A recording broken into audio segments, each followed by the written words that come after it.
Estamos conectando con los diferentes servicios de streaming, estamos en directo en Discovering Tech Stories.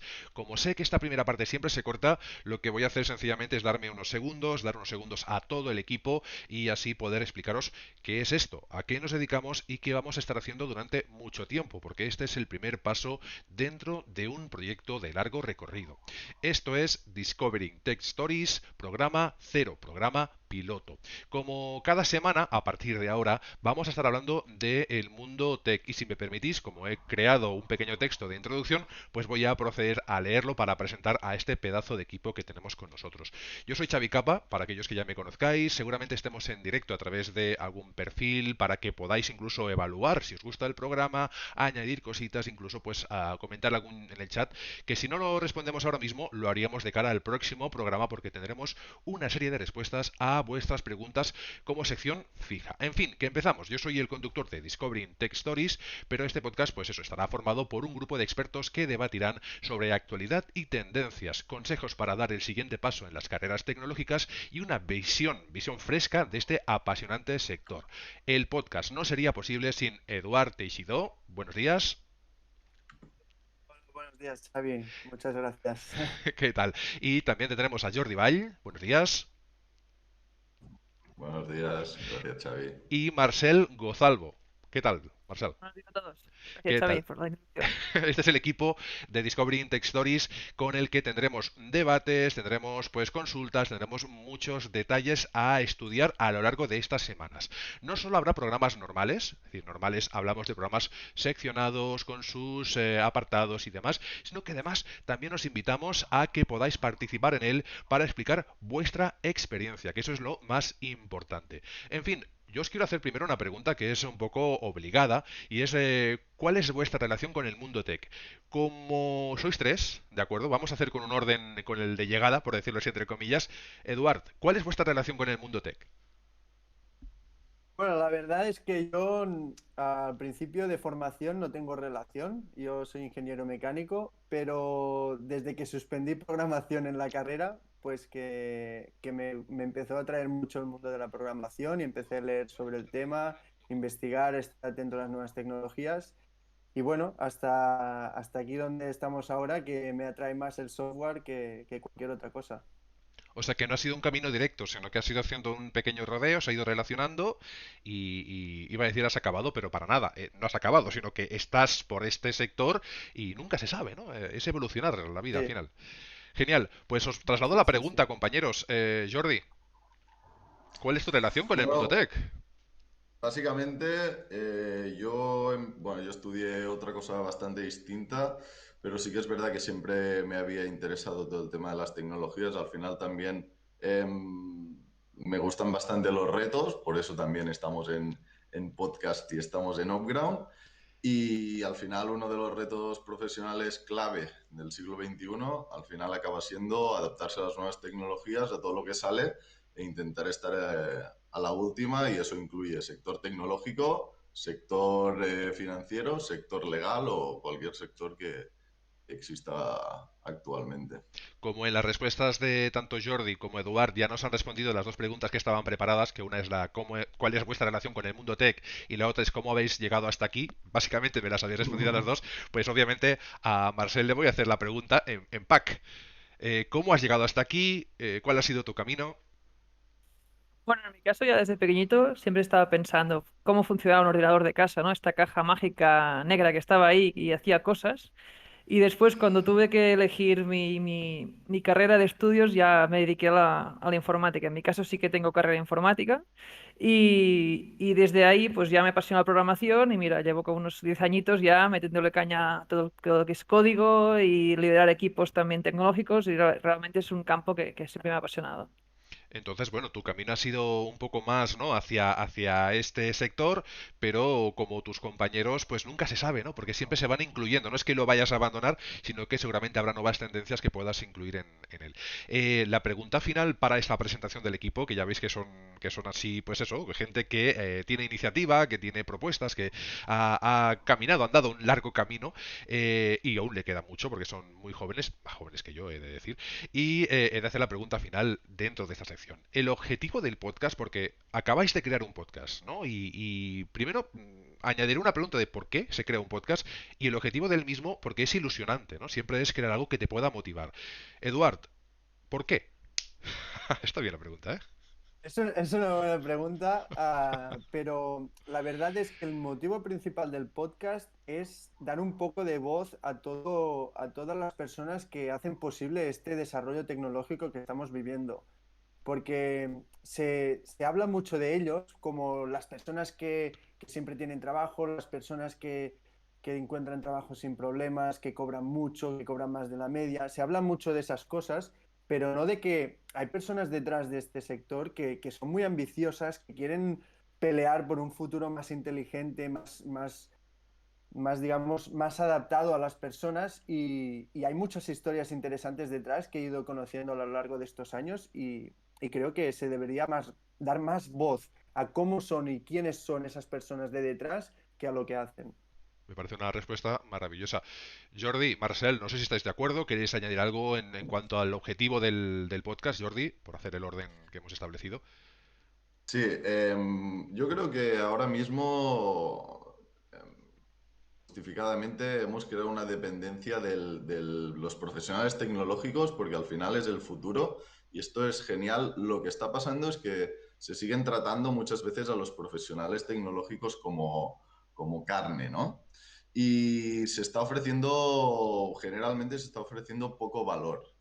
A partir de aquí nosotros lo que queremos hacer es acercar las historias tech a los profesionales tech para aportar un valor a esta gente y al final crear un ecosistema que esté enfocado a lo que realmente son profesionales súper necesarios para el futuro de cualquier empresa. Y aunque existen muchos podcasts de emprendeduría, de startups, de surgimiento de nuevos mercados, creemos que faltaba un podcast que fuera destinado a profesionales tech y aportar valor a estos profesionales tech dentro de ya sea sectores startup o incluso tocando un poco más corporate o lo que sea, al final lo que les pueda interesar. Es decir, que se vaya moviendo siempre con ese nexo de unión que son los propios programadores y las personas que están detrás de todas esas propuestas tan valientes que al final el lanzarse a crear una nueva empresa, un nuevo proyecto, a veces es un poco, tiene un punto de locura. Y esa locura a veces también es alegría, que es lo importante. En fin, no hay decisiones sin riesgos, ¿no? Y a veces estas cosas son así. Y aquí, pues, Discovering Tech Stories, pues le quiere dar voz y también voto a todas esas personas que en un momento dado han tomado decisiones y han sido valientes, que es lo importante. Marcel, pues lo mismo te pregunto. Tema de objetivos, ¿por qué un podcast? ¿Dónde te ves? Para darle un giro, ¿dónde te ves de aquí 15 programas? Yo muy de acuerdo con los compañeros y esta pregunta última me parece muy interesante. Solo quería añadir que la tecnología vista como solo tecnología para mí no tiene tan sentido, ¿no? Hablar de tecnología con tecnología no es, no, para mí no es lo que más me apasiona, sino conocer a la gente que hay detrás, porque al final la tecnología es para las personas, ¿no? Para mejorar nuestras vidas, nuestras sociedades. Y entonces este podcast, como habéis dicho, el objetivo es conocer quién hay detrás, entender sus motivaciones y porque realmente consumimos cada día los productos de software como ciudadanos, ¿no? del mundo, pero no entendemos muy bien qué hay detrás, qué personas hay, qué motivaciones y conocerlos un poco. Entonces, la pregunta de que cómo nos ves de aquí unos 15 programas es a ver, que hayamos conocido gente y historias que realmente nos aporten mucho valor y nos acerquen más, ¿no? a este sector y a este grupo de personas que creo que se esfuerzan para mejorar la tecnología de nuestra vida. Además, cuando llevemos ese número de programas podremos echar un vistazo atrás, ¿no? Y ver todo ese recorrido, qué puntos hemos tocado, con qué personas hemos hablado, esos debates, esas nuevas iniciativas y sobre todo la comunidad que poco a poco se vaya añadiendo con sus preguntas, sus curiosidades y un poco pues también vuestra propia experiencia siendo narrada paso a paso, como pues tener todos esos procesos en los que contactáis con gente, habláis con otras empresas y sois conscientes o espectadores de lo que ocurre en el sector. Nosotros pasaríamos siempre dentro del programa, una vez estas presentaciones ya estuviesen hechas, pasaríamos a la sección Actualidad Tech, que sería una sección en la que repasaríamos las novedades más interesantes seleccionadas por estos tres pedazos de expertos, en las que también no solo el titular sería lo importante, sino extraer de esa noticia pues un pequeño debate o una ronda de opiniones, que creo que es de valor muy importante. Pasaríamos, por ejemplo, a esta sección de Actualidad Tech, pues yo lo he puesto antes en el guión, pone una de las secciones fijas, que va a ser este repaso de la actualidad, evaluando tendencias o curiosidades, siempre para aprender o extraer algo de valor. Así que si os parece bien, os leo el titular y tenemos tres noticias a modo de ejemplo para que a partir del programa 1 ya tengamos noticias. Estas son nuevas y son correctas, lo que pasa que ya tendremos noticias con un programa numerado, con el programa número 1. Así que esta semana, por ejemplo, hemos seleccionado tres y una de ellas es que los expertos indican que la realidad aumentada y la realidad virtual tienen cabida, o por lo menos ellos creen que es así, en futuros procesos de contratación y otras actividades. ¿Cómo veis la implementación de estas tecnologías que aún están un poco a medio camino para el uso cotidiano? Porque la realidad virtual o la realidad aumentada, sí que la realidad aumentada en algunos juegos, quizá la virtual también en videojuegos, pero en el día a día, un poco más en la vida 1.0. Eduardo. Hombre, es anticipar un poco más rápido ese cambio, esta digitalización que estamos viviendo. Es un poco, bueno, no sé, puedes imaginarte desde que a lo mejor con realidad virtual, pues dos personas con las gafas, por ejemplo, que puedan tener una entrevista como si estuvieran una delante de la otra. Cosas así podrían ser muy interesantes. Creo que es realmente posible. Al fin y al cabo, somos personas, tenemos una costumbre al contacto humano que dudo que desaparezca y bueno, pueden salir soluciones muy interesantes, pero hace falta ver cómo las adaptan y cómo las gestionan las personas para ver si la tecnología puede ayudar o en algún momento incluso puede ser perjudicial. Hay diferentes factores importantes en esta evolución de la tecnología para acercar distancias. Las hemos visto en diferentes torneos de tenis, sobre todo el tema de los hologramas. No sé si os es familiar el hecho de entrevistar a alguien en un entorno como de realidad aumentada con el tenista en la pista, pero dentro del estudio, una cosa muy curiosa, y eso es interesante. También está, por ejemplo, el traje Tesla. Tendremos programas para hablar de todo esto, ¿eh? Yo os traigo aquí cositas y pildoritas. El traje Tesla, sabéis que es aquel que, metido en realidad virtual, te permite detectar el contacto. Por lo tanto, allí donde te impacta jugando un juego de shooter o de alguien te toca, tú notas los sensores moviéndose. En fin, trasladamos la misma pregunta a Jordi. ¿Cómo ves esta implementación, ya no solo de estas tecnologías, sino en general todo lo que está por llegar en el mundo pues, de lo tecnológico? Yo creo que aquí hay un caso que nos acerca un poco al hecho de que a lo mejor ya no es tan futuro, ¿no? Y que a corto plazo ya estamos aquí. Creo que fue Walmart que empezó a utilizar esta realidad aumentada en su formación y era muy interesante porque lo que hacían era poner al empleado a través de realidad aumentada en situaciones complicadas, ¿no? Y digamos, pues creo que había una avalancha de personas en vacaciones comprando y claro, pones al vendedor o al probable vendedor, al candidato, la situación de, vale, ¿cómo gestionas? Ahora están entrando 50 personas, hay cuatro personas en el almacén, estás tú solo, ¿qué haces? ¿Vale? Y bueno, y se encontraban ahí, y claro, y al final, pues el objetivo también de la realidad aumentada y de la tecnología, lo que hemos estado viviendo post pandemia, es que lo que se quiere es eliminar estas barreras físicas, ¿no? Y una manera pues, de poder evaluar todo esto es a través de esta realidad aumentada que también me acuerdo que había un ejemplo que era muy divertido, que era dos personas, bueno, en un conflicto, digamos, que llega casi a las manos por un producto que quedaba al último. Vale, ¿cómo vas ahí y lo gestionas? Esto es una situación que, bueno, si te la ponen un poco ficticia, digamos, mira, Eduard y Marcel vais a hacer como que os estáis peleando, Jordi evalúa, ¿no? Digamos que ya no es tan directo. Y con la realidad aumentada dices, vale, la situación no es real, pero es que es como casi que lo fue. Y digamos que este input, pues no sé, me pareció bastante interesante y ya es algo real, es algo que ya está pasando, creo que evidentemente las ventajas para el caso concreto de procesos de contratación y todo el tema de la gamificación que está muy de moda ahora, puede ser súper útil para el futuro. Al final te pones en situaciones reales o casi reales a través bueno, de esta realidad aumentada, realidad virtual. Tú has hablado de sustituir el roleplay, el clásico roleplay en grupo para las entrevistas de trabajo, por una situación prácticamente real o de realidad virtual con elementos vivos, Mm. ¿no? A los que te pueden incluso reaccionar. Marcel, ¿tú cómo lo ves? Yo la verdad es que las dos tecnologías prometen mucho. Sí que la realidad virtual la veo más a corto plazo porque creo que somos conscientes que vamos a hacer algo totalmente puro virtual, es decir, ya sea jugar a un videojuego, entrevistarnos con una persona que está, ¿no? En otro sitio, o ya sea, por ejemplo, ¿por qué no? Hacer terapia con el psicólogo o no sé, cualquier proceso de hablar con alguien, pero que esté a distancia. Esto lo veo bastante.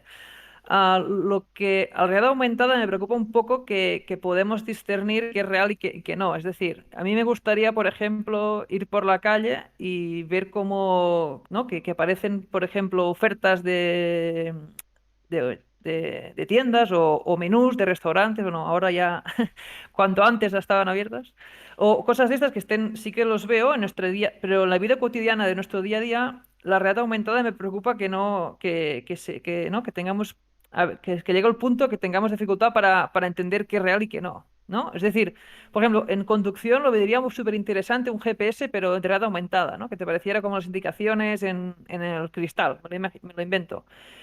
Pero sí que realmente es algo que se superpone a la realidad real, ¿no? Y aquí es un poco lo que veo que la adaptación a la tecnología hay algunas barreras, pero por lo demás sí que me parece muy, muy interesante. Os puedo decir que el uso de la realidad virtual de forma prolongada te hace que cuando sales de esa situación en 360 grados, bueno, ya no solo 360 grados, totalmente envolvente, sales hasta un poco confundido. Es decir, cuando estás en el mundo 1.0 dices, ostras, yo estaba ahí entre orcos y ahora de repente estoy aquí que tengo que ir a comprar el pan.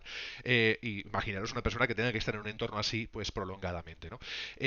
Pues ya veis, esto es la sección de noticias. La sección de noticias tendrá esta ronda de consultas, de respuestas, de debate. A veces será más corta, a veces será más rápida o más larga, dependiendo del tema. Incluso alguna de estas noticias puede acabar siendo el tema de debate del programa, lo cual me parece interesantísimo. Las otras dos noticias son un poco más sencillas, en el sentido de que son noticias más conocidas. Por ejemplo, el hecho de que pues Microsoft haya adquirido Bethesda, que ya es conocido por todo el mundo, lo que recientemente, lo que ya es noticia, es una confirmación por parte de la Unión Europea de que esa operación ya se ha confirmado y que se puede ya lograr definitivamente la unión entre ambas compañías, que en realidad no es Bethesda sino Zenimax, que lo tengo por aquí anotado. Zenimax es la empresa que gestiona todas las marcas de Bethesda y demás, entre otras cosas. Bethesda es una desarrolladora de videojuegos muy importante, con muchísimos títulos detrás, entre los más conocidos pues Skyrim y demás. En fin, la pregunta en sí no es tanto tema de videojuegos, que ya hay podcast de videojuegos para aburrir, sino el hecho de la adquisición por parte de una empresa de otra que pues sea muy grande, porque no es precisamente pequeña, pero en general, las adquisiciones titánicas de empresas, ¿qué os parecen a vosotros y cómo suelen afectar al sector en el que están implicadas dichas empresas? Eduard.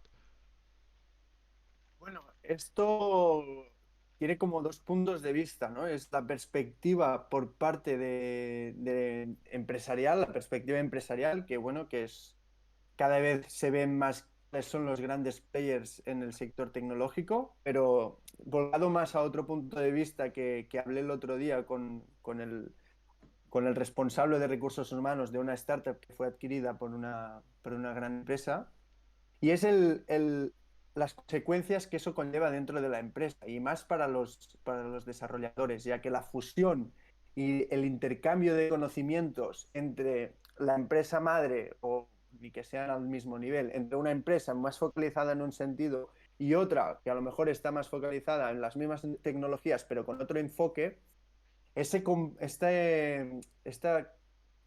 digamos, esta mezcla de visiones, de conocimientos y de foco hace que para los profesionales de dentro de la empresa se les pueda traer una gran motivación una gran, digamos, no sé cómo decirlo, una gran, Y ah, también tranquilizarlos en un momento bueno, dado, una ¿no? gran ampliación de sus...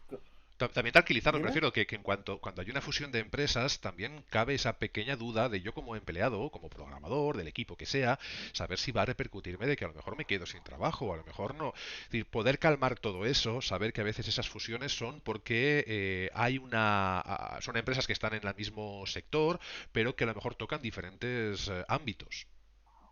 Mm. Sí, en el sector tecnológico, cabe decir que creo que cuando hay una adquisición hay más contrataciones, que hay grandes inversiones detrás. No es como cuando se unen dos bancos, que la mitad de la gente se va a la calle, sino que se contrata más gente y se potencia mucho el desarrollo y el crecimiento de la empresa. Por lo que internamente para los trabajadores yo creo que es, que es algo muy positivo, aunque por la parte de negocio pueden ser otras historias y muy respetables. ¿Qué opináis, Jordi, por ejemplo, siguiendo el orden que hemos establecido? La semana que viene lo cambiamos, ¿eh? Os lo prometo que lo haremos al revés para que así cada semana pueda hablar uno antes y otro después. ¿Qué opinas, Jordi, de estas adquisiciones titánicas, de estos leviatanes que se van comiendo todo? Decíamos antes, fuera de micro, que hay empresas que parecen estar un poco como destinadas a que su logro sería eso, el ser adquiridas por otras. ¿Es esto optimista? ¿No lo es? ¿Cómo lo ves tú? Aquí intentaré ser breve porque esto sí que toca bastante en mi sector y realmente la brevedad no es algo que me caracterice, pero lo voy a intentar. Al final es importante en este sector exacto porque al final es uno de los holdings más relevantes en el desarrollo de videojuegos a nivel mundial. Y evidentemente, aunque la Comisión de Bolsa y Valores de Estados Unidos y la Comisión Europea pues haya dicho que no plantea dudas sobre compatibilidad con el mercado común, que es lo que se dice ahí, y sirve para todo realmente, y lo usan bastante, al final siempre se plantean unas cuantas. En el mundo lo que tenemos es que casi todos tienen sistemas de leyes de derecho de competencia que prevén este control de fusiones para evitar que las compañías se unan y puedan eliminar toda la competencia. Las fusiones anticompetitivas lo que tienen, bueno, son efectos similares a acuerdos de no competencia. Y lo que acaba sucediendo son abusos monopolistas en este sentido. Esto al final lo que acaba generalmente es con precios más altos, reduciendo la innovación y excluyendo competidores. Y al final la exclusión de competidores lo que lleva es puedo permitirme innovar menos y puedo permitirme tener menos trabajadores porque al final lo que consigues con una fusión de empresas o con una adquisición es crear las suficientes sinergias para poder llegar a hacer las mismas cosas con menos gente. Porque al final lo que tienes es un sector que hace X, un sector que hace Y. Si lo juntamos podemos hacer X, Y seguro que más eficientemente. Entonces, al final el control de las fusiones lo que busca es esto, pues intentar que esto no suceda.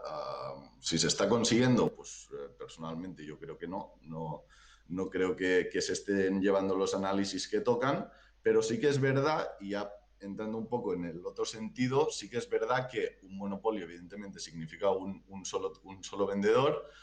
Microsoft no es el único vendedor, ni es el único vendedor de consolas ni de videojuegos, esto es evidente, y el sector del entretenimiento, como tú muy bien sabrás, es extremadamente competitivo. Amazon creo que ha sacado lo de Luna hace poco, también Google dudo que se vaya a quedar parado después del último fracaso que tuvo con Stadia, creo que era, yo no soy súper del mundillo gamer, pero algunas Sí, cosas sí que me van sonando. Stadia Y se ha visto, bueno, hablaremos de esto en otros programas porque obviamente para no alargar, pero Stadia se ha visto comprometido por en este caso, otras competencias por parte de Nvidia, por ejemplo, ¿no? O de otras empresas que lo han sabido sacar antes, mejor. Pero bueno, al final todo esto es muy curioso y forma parte del mundo tecnológico y es una forma de seguir. Se puede aplicar no solo a videojuegos, sino obviamente a cualquier otro tipo de empresa sobre tecnología o internet en la que hay fusiones, adquisiciones y obviamente luego pues hay beneficios, pero no siempre, para ambos o en fin, o para el usuario a veces tampoco, ¿no? Incluso se ve privado a veces de algunos servicios que le venían mejor antes. Aquí todo esto se puede estudiar y no tengo la menor duda de que vosotros, compañeros, que sois los expertos, lo evaluaréis. Jordi, ¿te quedaba algo de decir sobre esto? Paso con Marcel. Nada, simplemente que aún sigue siendo un escenario muy competitivo y ya vimos cómo acabó Atari o cómo acabó Sega y al final, pues aunque tuvieron un casi monopolio, acabó como acabó. Al final las necesidades en el mundo tecnológico tienen la suerte de que cambian muy continuamente y al final si Microsoft no se adapta, fuera igual que No, todos. te dejo un nombre encima de la mesa, Jordi, que es Nokia. Yo creo que es el ejemplo mundial de monopolio, de número uno y de no adaptarse a los avances, porque al final hay una tendencia general y como tú eres el número uno, no me interesa, no me interesa, yo lo mío. En fin, que hablaremos de esto seguro en futuros programas porque siempre son recurrentes estos temas. Marcel, ¿tú qué opinas del tema? Y pasamos a la noticia siguiente. Con esto daremos por cerrado las noticias. Y yo respecto al tema tengo como... Es una balanza, ¿no? Una parte positiva y una parte negativa respecto a las fusiones. Como bien decía Jordi, sí que es verdad que puede dar lugar más a, ¿no? a menos innovación y más monopolio, es decir, tener dos cabezas pensantes en distintas empresas para tener que ganarse el pan al final de mes hace que seas más innovador seguramente y seas, ¿no? Y produzcas un software con cosas mucho más atractivas para el usuario, que si solo eres uno, ya tienes un revenue constante, ¿no? Ya tienes una fuente de ingresos. Tu innovación seguramente es más o menos igual, pero sí que no puede ser que no vaya a dirigir, no sea una innovación tan dinámica y tan enérgica, ¿no? Porque al final eres como vas como más como un elefante, ¿no? Digamos, a poco y paso a pasito. La otra cosa que quería comentar es que si el problema es un problema común a resolver, por ejemplo, ponemos por caso, yo qué sé, la física cuántica, ¿no? Hay un concepto o una problemática que se tiene que desarrollar y hay 5 empresas haciendo cosas similares para llegar, ¿no? a la solución de este problema. Creo que las fusiones también dinamizan el desarrollo de la tecnología. Es decir, lo veo como parte positiva en que seguramente las 5 empresas que he comentado no harán casi lo mismo, pero una fusión de entre dos o tres de estas seguramente pues harán sinergias y el know-how entre ellas las harán mucho más, se irán mucho más rápido a buscar la solución porque tendrán, lo que había dicho muy bien también Eduard, que una fusión entre empresas hace que ¿no? se comparta el conocimiento, el desarrollo y se puede llegar más rápido a la solución. Y esto como clientes finales pues también nos puede ir bien, ¿no? Que tener una solución mucho más rápido y mucho más potente. Solo quería comentar eso. Sí, que al final ese tipo de movimientos pueden también responder a cuando una empresa puede intentar robarle el pan a otra, ¿no? Dicho de una forma coloquial, es decir, cuando hay algún tipo de interés en común y lo mejor es o quitarlo del medio. Por suerte, la mayoría de veces sí que se adquieren esos conocimientos de la empresa que se compra y obviamente pues debemos pensar en positivo, no siempre es así, pero si no es así también lo comentaremos en próximos programas. Estamos en el minuto 28 casi de programa. Como veis, el programa se va haciendo a medida que vamos añadiendo noticias, debates, hablamos de nosotros mismos en cuanto a pues nuestra historia, nuestro recorrido. Nos queda la noticia de GameStop, que parece ser que GameStop, que estaba ya, es una tienda también de videojuegos, hoy tocaba mucho videojuego, pero ya hablaremos también de otros temas en programas a partir del programa número 1 numerado. GameStop, si no lo recordáis, os hacemos un poco de recordatorio en cuanto a que la comunidad se puso de acuerdo para hacer revalorizar sus acciones no hace demasiado y con esto quería consultar, pues se ve que esta empresa no se había adaptado del todo, es una empresa americana, creo que la base la debe tener en Texas, no habían sabido adaptarse a la evolución al e-commerce, es decir, si te dedicas a la venta de producto físico, ya sean videojuegos, películas, DVDs, CDs, lo que sea, obviamente el mundo está cambiando. Con esos cambios, si nosotros no somos lo suficientemente ágiles y sino que se lo digan pues a otras empresas de este sector y de otros, no somos rápidos para adelantarnos a estos cambios, el mundo sigue, las tendencias, la tecnología siguen. Es obligado ese salto a Internet, al tema de la digitalización. La pregunta básica es, ¿digitalizarse o morir? Y en el tema de GameStop, aunque haya habido ahí un resurgimiento porque la comunidad no la ha dejado morir, ¿es un ejemplo claro? Podemos ir también a Blockbuster, por ejemplo. No sé si alguien se acuerda de la empresa Blockbuster, pero yo la recuerdo y hay muchas anécdotas con esta empresa. De hecho, pudo haber adquirido Netflix por una cifras irrisorias y no lo hicieron. Y fijaros el mundo, ¿no? Lo que es la historia de estos cambios que no se acaban haciendo.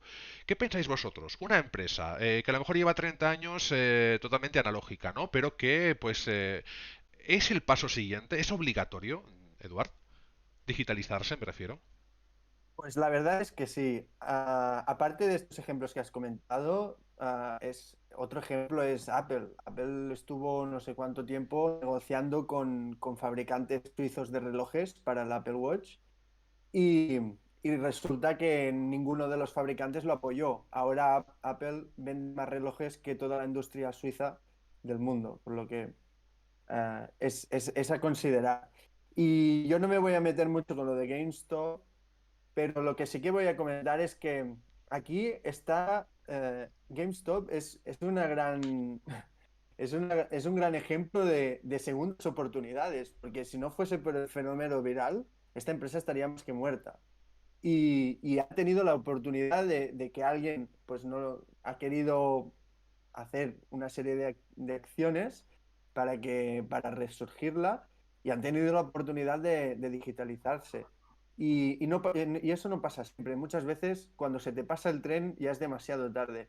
Y ahora, bueno, al menos los responsables de GameStop han cogido el tren y lo han cogido a tiempo, pero digitalizarse o morir bueno, es totalmente así. No hay mucho que decir y los ejemplos hablan por sí solos. El tiempo dirá si lo de GameStop pues al final funciona o no.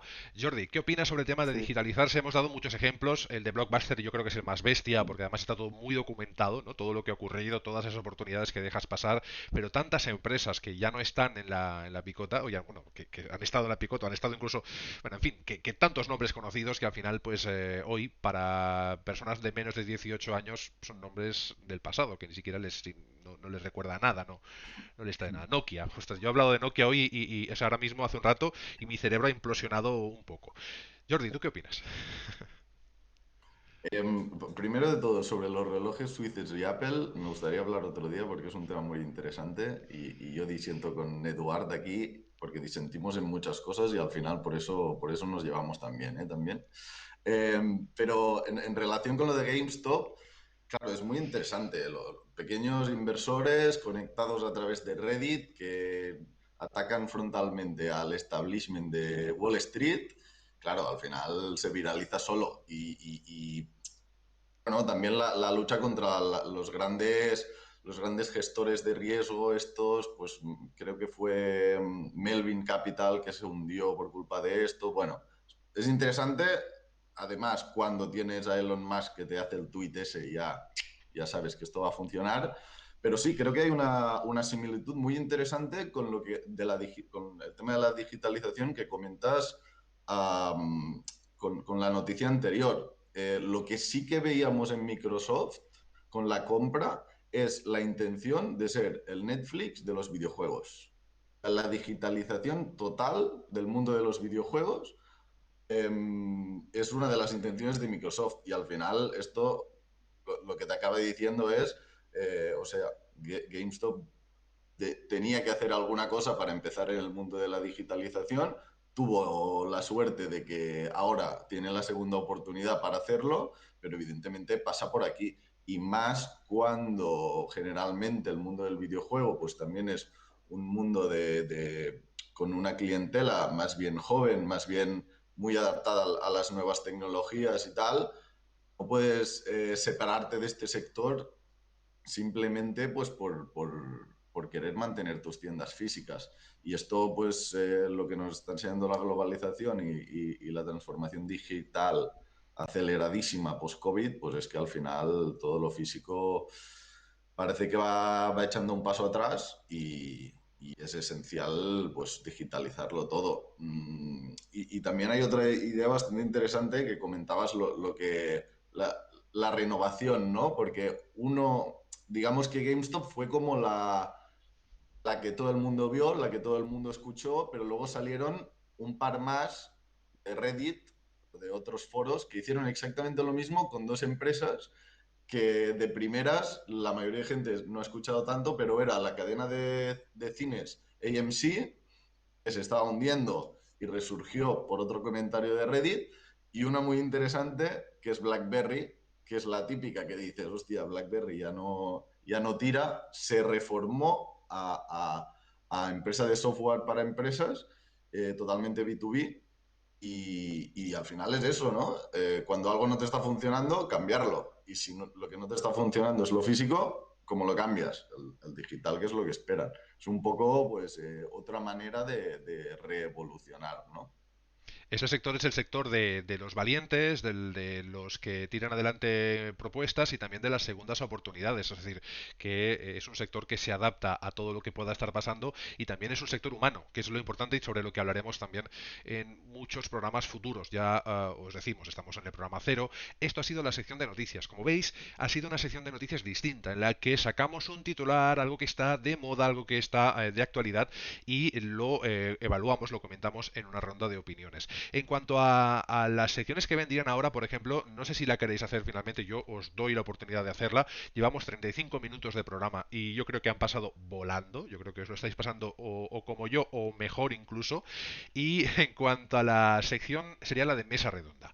En la mesa redonda nosotros vamos a tratar temas más concretos, más trabajados por los expertos, en los que se quiera dar es un punto de vista, si no diferente, como mínimo concienciar.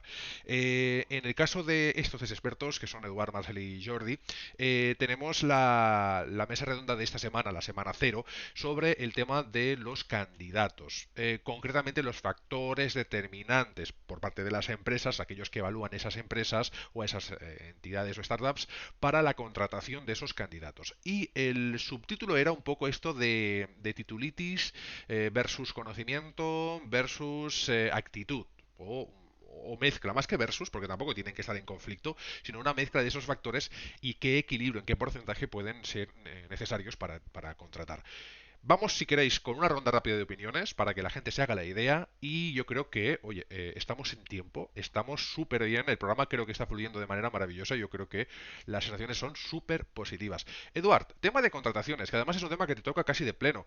Esos factores, esas situaciones, esos incluso candidatos que tienen que modificar sus currículums para hacer lucecitas de neón a las empresas, le voy a cambiar un poco aquí el tema para decir, ¿cuáles son los factores determinantes? Porque al final el currículum es un papel o un archivo digital.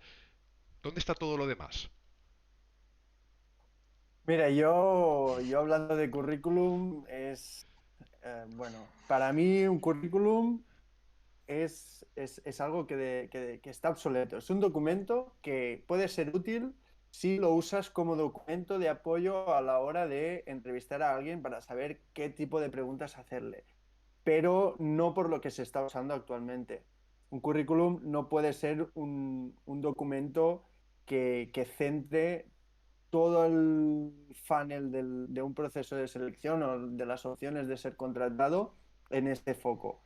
Ya que si lo que nosotros buscamos, o bueno, lo que tanto como profesionales o como empresas, buscamos una relación a largo plazo, hay muchos otros factores de coincidencia entre ambiciones, proyecciones, cómo se trabaja, con quién se trabaja. Hay una cantidad de factores que son mucho más determinantes que el currículum que no se están teniendo en cuenta.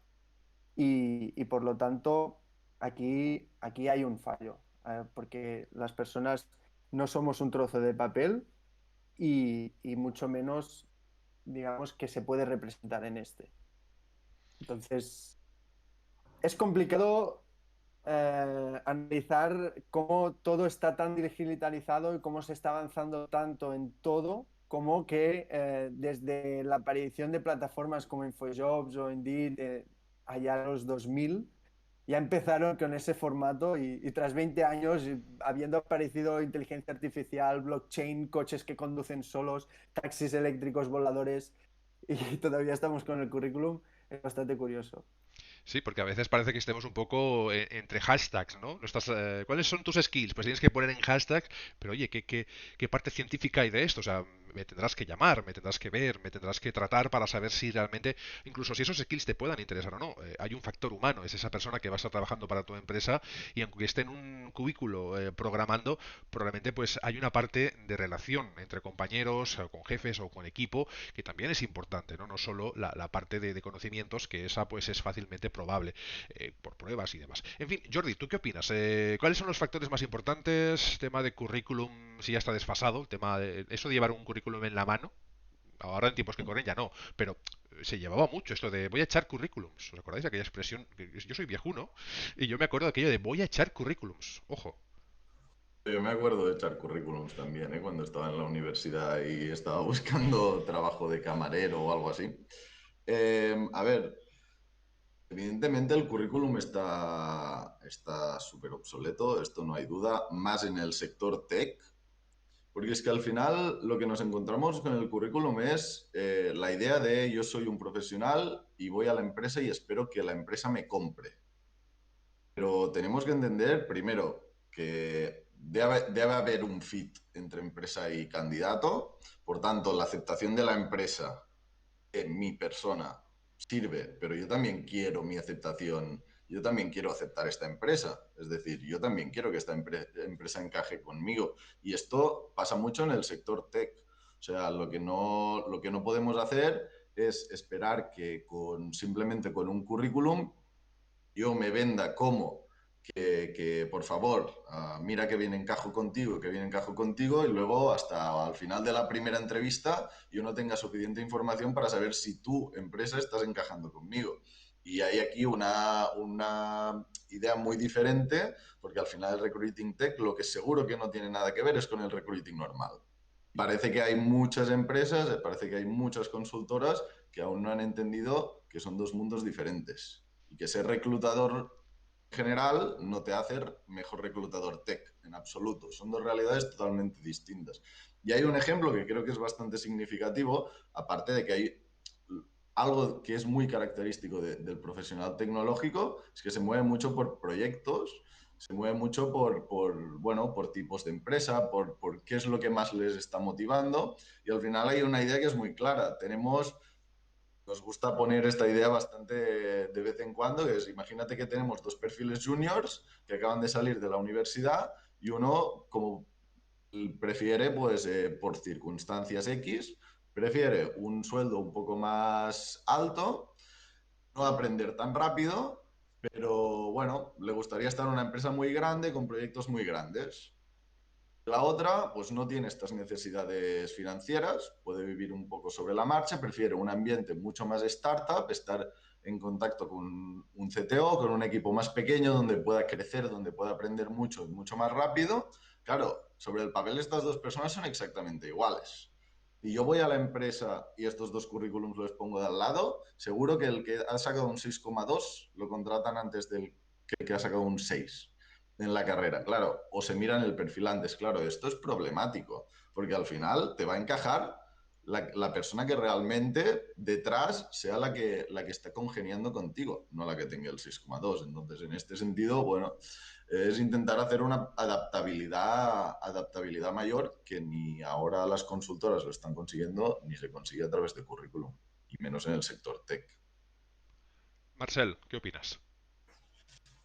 Sí, muy de acuerdo con mis compañeros. Lo que también he querido aprovechar que este podcast, ¿no? Para descubrir historias tecnológicas, ¿no? De la gente que hay detrás, lo quería vincular con lo que estáis hablando porque, aunque no lo parezca, para desarrollar un proyecto hay mucha interacción humana entre los desarrolladores. No es que el lunes te reúnas con los cinco y cada uno haga una cosa y viernes te vuelves a unir y coges las piezas y funciona. Esto lo quería decir porque muy de acuerdo en que está claro que hay como un mínimo de hard skills, ¿no? De conocimientos y habilidades que tienes que saber tecnológicas para desarrollar un trabajo, porque si no vas muy perdido. Pero a partir de ahí, si tú no encajas bien con el resto del equipo, no tienes la motivación suficiente, la visión que tiene la empresa, el producto que estás realizando no te llena, digamos, tu trabajo es que tus resultados son muy distintos a otra persona, ¿no? Que esté motivada, que encaje, que su día a día sea mejorar la tecnología por sus motivaciones. Y estoy muy de acuerdo en esto, de que ahora mismo contratar con currículums es que es, no, o filtrar, ¿no? No, está muy desfasado ya, porque el día a día de un desarrollador, normalmente de grandes empresas, sobre todo que sea innovación, que haya mucho componente de innovación, es que la persona esté motivada en pensar nuevas tareas, nuevas cosas. Al final no se nos exige que pensamos nuevos retos, nuevas formas de ver las cosas, de solucionar, ¿no? Conceptos. No es un modelo push, sino es un modelo pull. Es decir, desde arriba no te dicen tienes que hacer esto y lo haces, sino es al revés, ¿no? Tú tienes que decir, creo que tenemos que ir por aquí y entonces tú coges lo que quieres hacer. Y llegar a que este punto es una negociación constante, interacción entre distinta gente del equipo.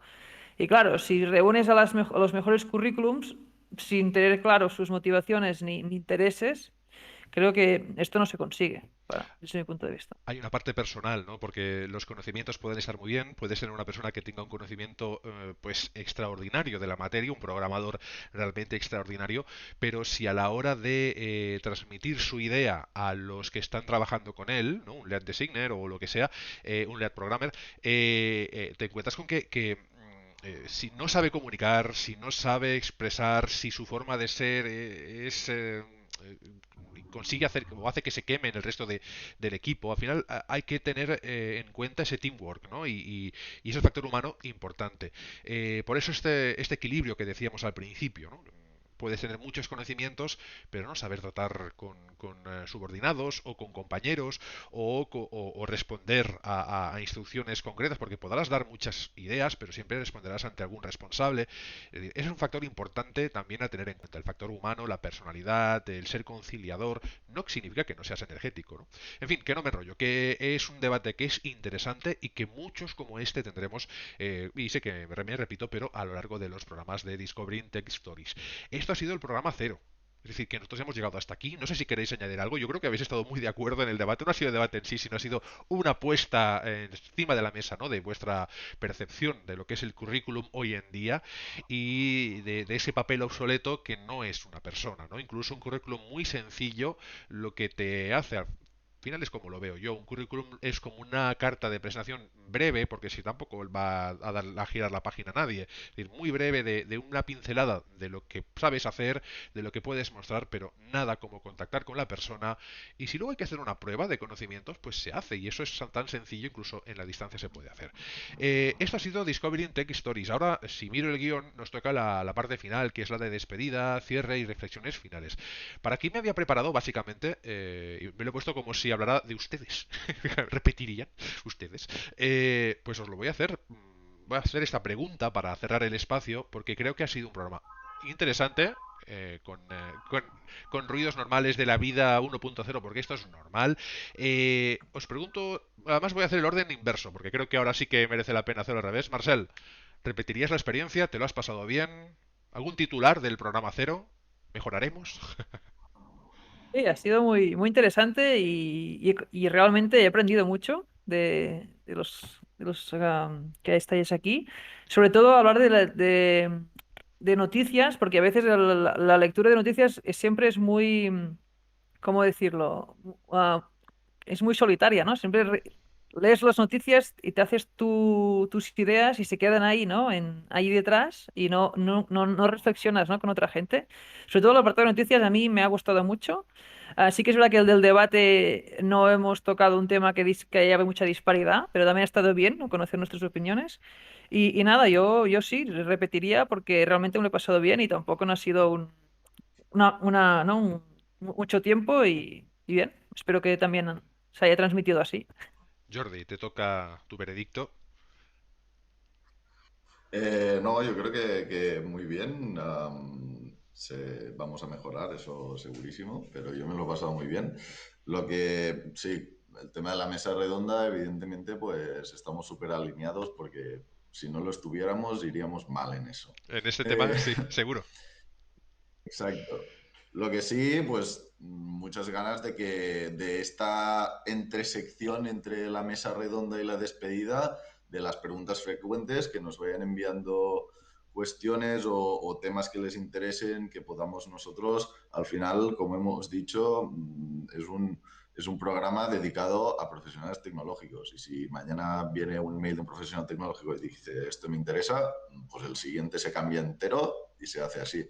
Y tengo ganas también pues, de recibir un poco de feedback y lo que le interese a la gente, que al final de esto va.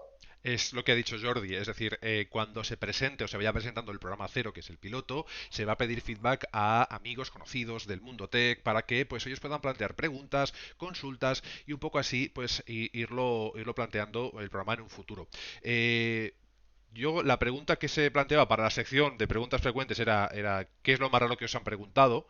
Yo, si quieres, Eduard, con tu despedida y con el cierre de programa, te lo quiero trasladar a ti porque la anécdota es que Eduard y yo tuvimos una conversación muy interesante no hace demasiado tiempo sobre el futuro, sobre el trabajo, sobre expectativas, sobre... dentro de esos encuentros con otras empresas, con otras experiencias, con gente que viene incluso de otros mundos, no me refiero a nivel planetario, pero me refiero en cuanto a profesional, ¿qué es lo más curioso que te han preguntado o aquello que te haya dicho, me quedo parado porque ahora he tenido un momento de aquí de epifanía extraña? Vaya pregunta, para terminar. Aquí, esto ha sido más improvisado, ¿eh? No, a ver, primero relacionado con la pregunta de antes de cómo nos ha parecido el programa, a mí me tenía mucha intriga por ver las sensaciones y cómo nos encontrábamos haciendo esto y me ha gustado mucho. También tengo muchas ganas de descubrir historias de programadores que vamos a conocer, desde cualquier programador que ha cambiado, a lo mejor era médico y ahora es programador, o ha fundado una empresa, o cualquier cosa. Historias magníficas que he ido escuchando a lo largo de este último tiempo. Y sobre la pregunta más Puñetera. curiosa que me han hecho, a ver, no sé, no sería más una pregunta, sino sería una línea de preguntas, que son la línea de preguntas de personas que te cuestionan el hecho de querer cambiar las cosas, de querer cambiar, no las cosas ya, por ejemplo, en temas de aportar nuevas soluciones a la sociedad, sino de cambiar las cosas pero tú no has estudiado por esto, comentarios de cosas que que cuestionan el no querer seguir una línea recta, ¿no? Y eso no es sorprendente, pero me sorprende que no vaya desapareciendo, que sigue un poco, pero que sigue habiendo muchas personas que no ven como frecuente el cambio drástico, ya sea a nivel personal, a nivel laboral, a cualquier nivel, o nivel educativo, lo que sea, y eso te hace replantear un poco las cosas hostia, estamos abriéndonos en muchas líneas, deberíamos entender que el cambio es la clave para que todos podamos disfrutar de la vida, entiendo. Pues Eduard, ha sido un placer tenerte aquí, este primer programa de Discovering Tech Stories, que van a haber muchos más, que se va a sacar toda la información posible de esta primera experiencia y de lo que hemos hecho hoy aquí. Pues nacerán otros programas, otras propuestas, incluso puede que algunos debates se repitan ya en programas numerados o programas un poquito más avanzados. Jordi, también lo mismo, un placer tenerte en directo como siempre, con todas las opiniones y me ha gustado la breve, que ha sido... Es como yo, ¿eh? Yo digo seré breve y es mala señal si digo seré breve, pero eso está muy bien porque al final son temas que interesan. Y Marcel, de verdad que también un placer tenerte con nosotros, que esperemos que podamos seguir en este camino mucho más tiempo. Y a mí se me dan muy mal las despedidas, así que si os parece bien, pues decimos un adiós y hasta muy pronto, hasta el programa número uno, que estará pues en todas las redes habituales, que intentaremos darle un poquito más de cabida, incluso si podemos hacerlo en directo, que nos hemos vuelto locos y lo hemos hecho en directo en el primer programa, pues también hacerlo de esta forma. Así que Eduard y Jordi y Marcel, pues nos vemos en unos días, iba a decir una semana, pero cuando vosotros decidáis, con el programa ya número uno, con las secciones están definidas, pero más definidas, y así nace Discovering Tech Stories. Así que os esperamos aquí, que estéis con nosotros y nos acompañéis en esta aventura tecnológica. Nos vemos muy pronto. Hasta pronto. Hasta Gracias, luego. adiós. Hasta luego.